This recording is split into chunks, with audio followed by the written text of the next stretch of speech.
have a story, and so do I. And do you know that your story is part of God's story?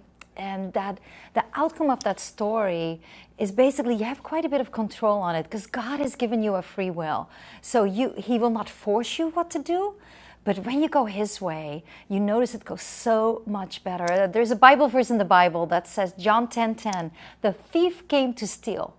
But Jesus came, I came to give you life abundantly, is what He says in the Word. And if you see that, when I look back at my story, I start seeing where the thief was stealing and where God came in to bring it back in abundance. And that is what I want to share with you today. Your story can become a great story of abundant living. My story started interesting when I really noticed when I turned 13 years old on my birthday. My parents chose to start going to church. I couldn't believe it. That's the least thing I was thinking of. It was a 2-hour service and it went on and on and on. But from that moment, we went every week and I learned Christianity, all right? I learned the terms, I learned what it meant, but in my heart, I never made it personal. I never made it real, even if I had all the answers. And a couple of years later, I went to a Bible camp. And at this camp, while I'm walking with my friend to the dining room, that is the moment that a woman walked up to me. It was one of the camp leaders, and she was so excited. She was just so happy. And she told me and my friend, guess what? Jennifer just accepted the Lord. And she was so happy. She was jumping up and down. And I was like, wow. And we just jumped with her, not really knowing what to do. And at that point that evening, it kind of stayed with me. I kind of wanted to know more. So that night at the bottom of the bunk, I said this prayer. I said, Dear Jesus, will you come in my heart too? Forgive me for the cookie I stole out of my mom's cookie jar. I know I've made mistakes. I long to become part of what you're doing and who you are. And I believe you died on the cross and rose from the dead the third day. Will you come into my heart too? And there was this incredible joy that was just absolutely, I don't even know how to explain it. It was so real. I was so excited. I kept it, went home with that, but never told my family what had happened. Even if they noticed, I was happy, I was excited, life was different. Well, during that same time, I hang out a lot with my girlfriend next door, Johanna. I was raised and born in the Netherlands, or born and raised in the Netherlands. And I hang out a lot at the ranch. We even would watch secretly cow surgeries to a window up in the barn. And both vomited afterwards. And we did all these things what you do at a ranch and at a barn between the cows and the sheep and the ducks and jumping creeks and jumping and standing in cow pies, as I called them, which was not my favorite thing. And we did a lot of things. But then one day I knocked on her door. And that's where the thief came in so clearly. Because when I knocked on the door, I said, hey, you ready to hang out? And she looked at me and says, Barbara, I am no longer interested in being your best friend. I no longer want to hang out with you. I have a new best friend right now. Just leave. Instantly, the enemy came in, Satan, with rejection, not being good enough, feeling not being able to prove myself to people. And I started to become a people pleaser instead of a God pleaser. And the thief started stealing at such a young age. My parents saw what was happening and they were not able to stop or fix it. Now I know what should have happened, but at the time, we were just clueless, and it hurt so bad to the point that when I was 19 years old, that it was time to go do something different. And my dad thought it would be a great idea to become a nanny in the United States of America, just to make a change, to make a difference. So I went to the United States, and oh my goodness, I noticed that the Donald Duck pancakes are real. They actually stack up. I also saw big cars. It was like driving into the movies. It was just amazing. And you had McDonald's, you had different fast foods, and there was more than 5 TV channels in those days that I actually could flip through like 100 channels all at once. It was good. It was exciting. And during the day when the 2 children I took care of, they actually went to school. So every morning during the weekdays, I would go play tennis against the wall. And while I was playing tennis, this one time, there was this guy that that said hi to me and walked to the other side. And while he was playing on his side, he looked kind of weird. He had a black sock and he had a blue sock. He had a hole in his pants right above his knees. And haircut? What haircut? There were curls everywhere. So as I was looking at him, I was like, you're kind of different. But he was on that side and I was on my side at the wall. But his tennis balls kept coming to my side. And after a little bit, he said, my dog won't bite. And I looked over at his dog that was sound asleep underneath a tree. And I was like, well, I can see that. And he noticed I could really not speak English at all, except a couple of words. Well, from one thing came another, and we played a game of tennis. And after tennis, he asked if he could walk me back home. But he was a stranger. But he was so handsome. So I let him walk me halfway home. So as he walked me home, at the point I said, I have to say goodbye right now, he said, did you know that it is the American tradition that the first time a guy meets a girl, they kiss? And my eyes got huge. And I looked at him and I told him, I don't kiss anyone for the first 6 months when I'm dating somebody. Guess who I married? His name is Ken. My name is Barbara. And today we live at Lover's Lane. How funny is that?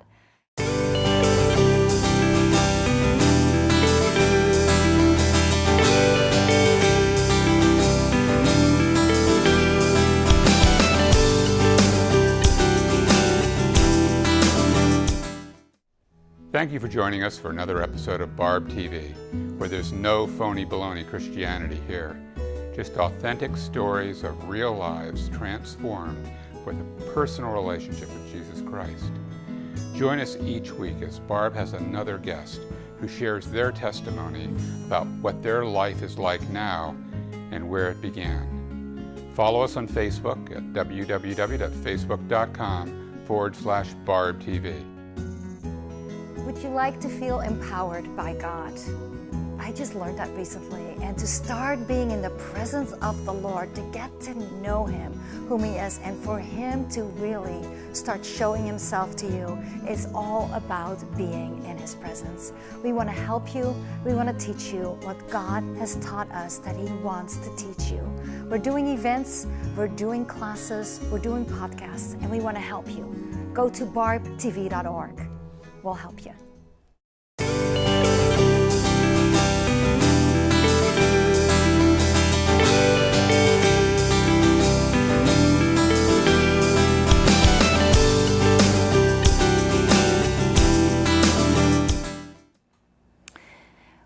After our first baby was born, we are now married. I'm married to an American. I'm from the Netherlands. Our first baby was born about a year later, and we chose when she was 3 months old, little Denise, to move back to the United States of America. I broke my parents' hearts. It really hurt them at the time. We moved back. By now we have a 1, 3, and a 5-year-old. We have moved 7 times with immigration and 3 different cities, and there was constant change. And there was a difference between the American culture and the Dutch culture. There were marriage issues, there were financial issues, there were different cultures we were dealing with, and I felt rejected. I didn't feel accepted. My pain in my heart changed to anger. My anger changed to unforgiveness, and my unforgiveness changed to bitterness, and my bitterness had turned to hatred. I was done. I wanted a divorce. And there was one day I looked at my husband and I said, I am done. I want a divorce. He begged, he pleaded, and he said, let's work on this. And I said, absolutely not. The hatred in my heart was so big. I was completely done. Now I was on my own with 3 small children, 5 and younger, and it was hard. I was looking for love in all the wrong areas. I told God, I'm going to do this on my own. I don't need you anymore. And everything went worse and everything started to fall apart. I was running from myself. I was running from the pain in my heart, and I was running away from a no peace feeling, a guilt, a pain, a shame feeling that just would not leave me alone, that was hunting me. And at one day I decided to go to a church. And when I walked into this church at night during a concert, there was a guy up front singing. His name was Les Huey. And he was just there with one guitar. And I was embarrassed to go back to church. So I sat all the way in the back pew, which were yellow mustard pews. And while I'm sitting in the back there, he says these words. He says, I am forgiven. I'm forgiven. I'm forgiven. And as he was singing this song with these words, tears started rolling down my face. And I said, oh God, I can't believe what I have done. I have dumped you the way my girlfriend dumped me. And the root of the rejection and the pain that has taken place through what happened so long ago, I have done now to you. Will you forgive me? And will you take me back? And guess what? He did. He took me back after I dumped him. And instantly that joy was back. And I prayed to God and said, God, it's going to be different now. I will not make the same mistake. And I said something. And I have to warn you, if you pray this, you're going to get it. Because I said, God, give me a love, give me a hunger for your word, the Bible. And as I started to read it, I could not put it down. It looked like a brand new book to me. I was reading it more and more and more. I was excited about that. And then at one point, I had a mentor, and she says, I want you to do one thing for me, and not to date for 1 year.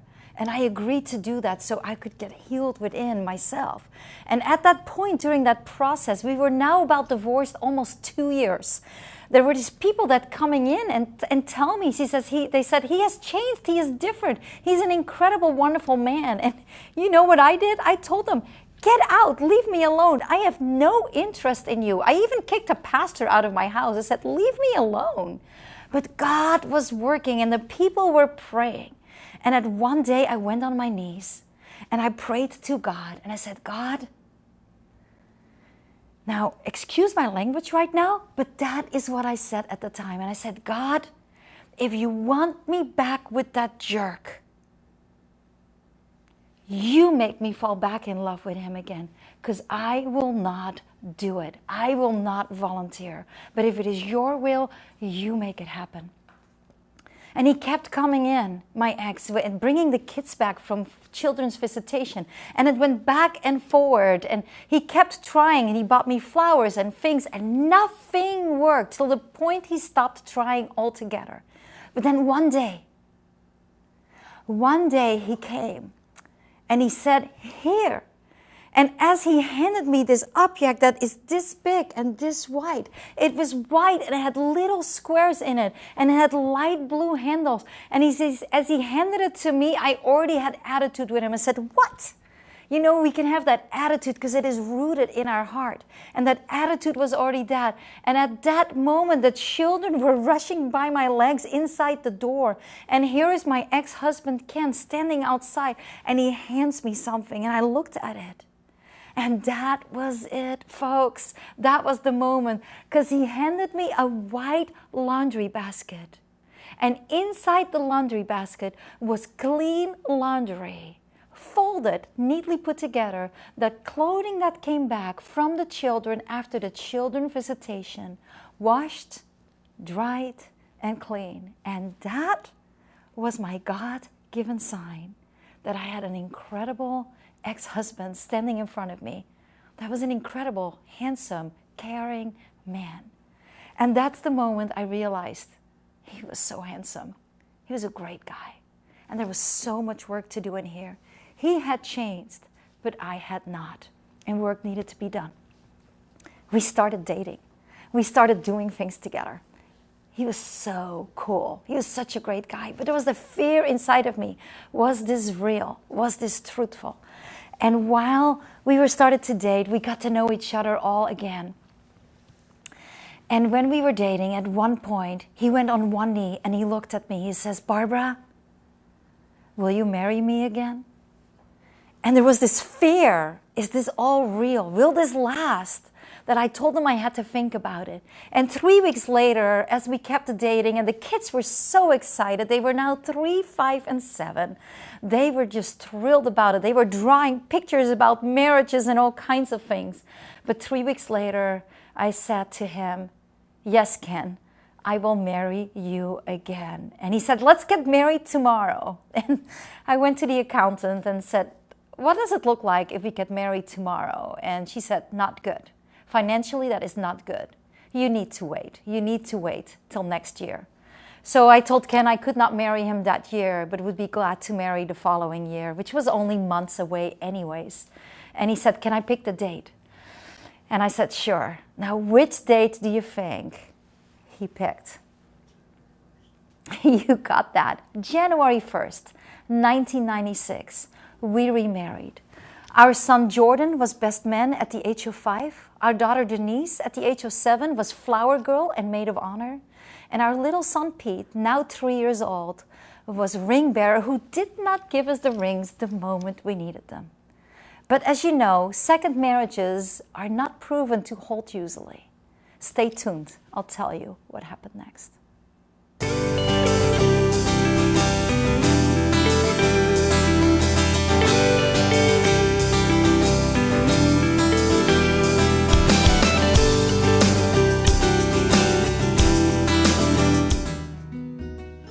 I have had the privilege to meet Barb of Barb TV, and she is a person that is committed to serving God with her whole heart. She comes with demonstration of people that are hurt, people that are lost, people that have won the battle and have come out of the pit to become warriors for the kingdom. I have high recommendation for this show and for Barb herself. So I would highly suggest that you choose to watch Barb and her TV show, which allows God to present to you the truth of His kingdom. Thank you. We are there for you, and we want to help you, and it's about the real deal. You have needs, we have needs, and God has the answer that we can help you find. So go to barbtv.org or 855-515-5550.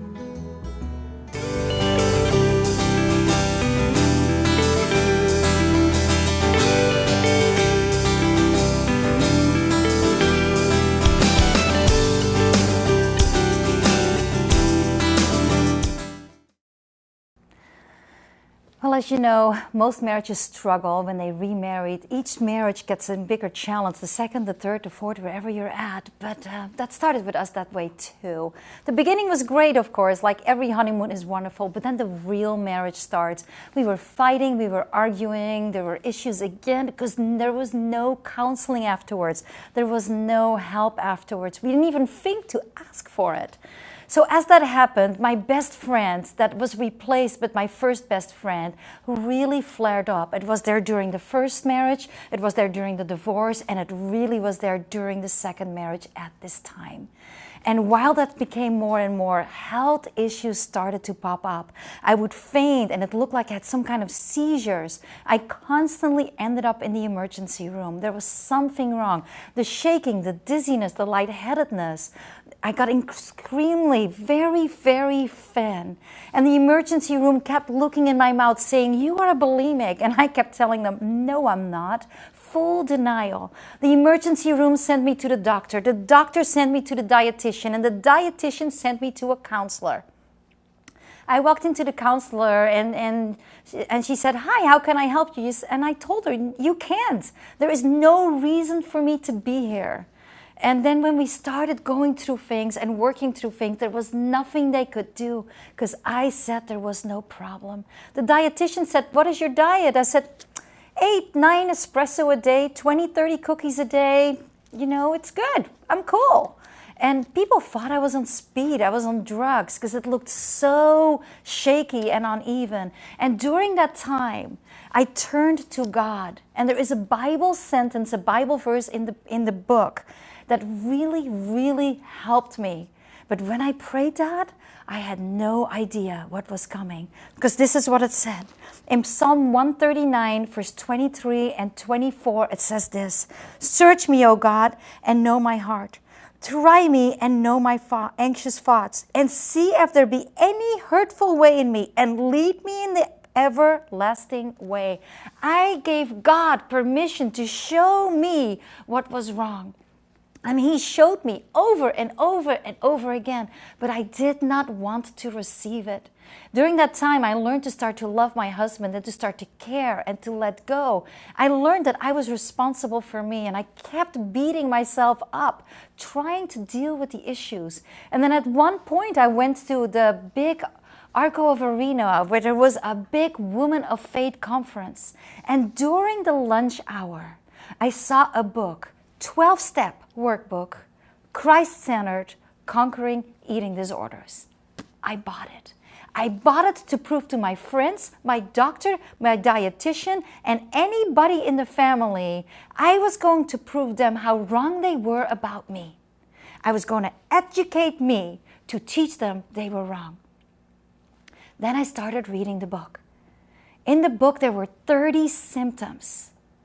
How many of those symptoms of health issues do you think I had? There were 25 of them. If you had more than 5, you were an addict, you were a bulimic, or you were an anorexic.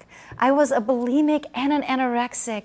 And while I started to learn about this, I was shocked. I had the blurry vision. I was skin to bone. I had all these issues they were talking about, and I knew I needed help. And there was a Bible verse in the Bible that really showed me about that. Because it says in the Bible in Matthew 5, in verse 3, "Blessed are the poor in spirit, for theirs is the kingdom of heaven." Do you know what that meant to me? Blessed are those that have sought for love in the wrong areas, that have made mistakes in their lives, that have divorce, that have hatred and anger in themselves, because when they realize they are poor in spirit and they need God's help, He's going to help them. I went back to the counselor who finally was able to work with me, and I started to learn that every single time something was out of control in my life, I would purge the food out of my body. I would make a secret recipe, and I would drink that at night, and it became a laxative that would dehydrate me afterwards. And every single time I ended up on the ground with some kind of seizure, or I would end up in the emergency room over and over and over again. And as this kept happening, we saw there was a problem, but I could not stop it. I asked God to help me. I said, "Fix me, Lord. Why can't you just do this now?" But it had to be a process for me to not fall back to it. And at that time, there was one day I kept calling my friend every time after I would purge the food out of my body. And this time it was a day that 3 things were out of control in my life. And that night, I went to the fridge and I opened it up, and I was about to fix my secret recipe. And I heard a voice, a small voice, yet with authority, say to me, "You don't want to do that." And I said, "Oh God, is this you?"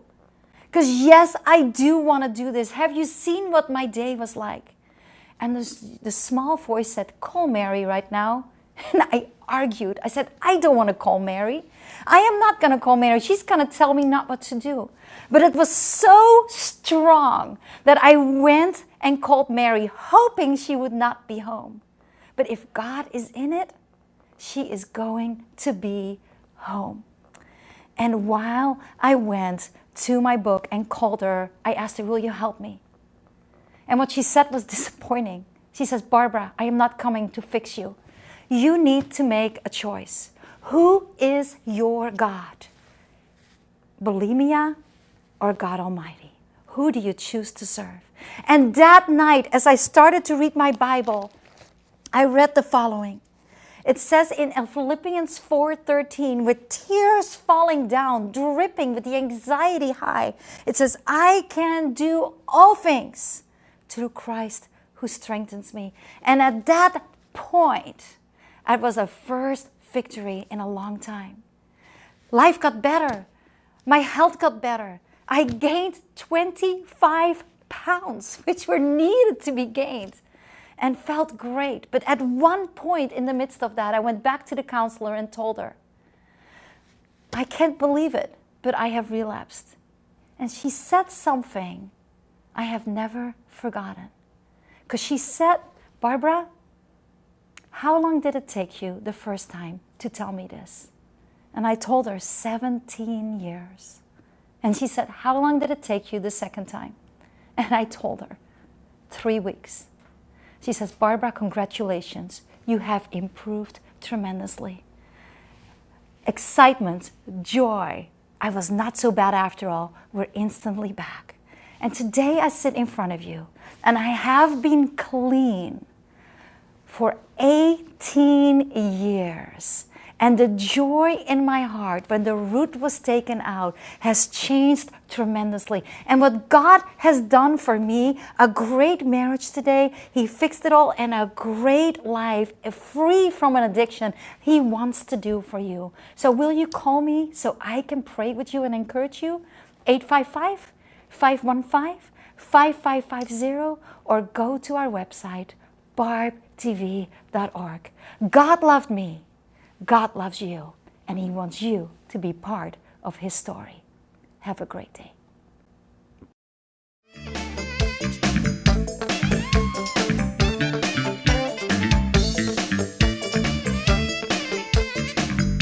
When you are captive in your heart to another person because of anger or hatred, what actually happens is that you change yourself to that other person. To be honest, my uncle was a very harsh person. Like, for now, when I look back and what I understand right now, I can see that he was real mean man. That I go out and I come back, I get spanking. It was not a soft spanking that we spank your kids, just a little smack. So you're with your uncle, you are abused, your siblings are abused. What about CPS? What about the police? Did nobody step in? And I see this woman, she looked like me. And I stand and I was like, oh, it's my mom. You were responsible for your mother at the age of 12 to take care of a woman, a mom with AIDS. Now, some of the Christians will say, my family died of AIDS too. But isn't there a difference? Every time when those things will come over my mom, she would point at me and say, leave.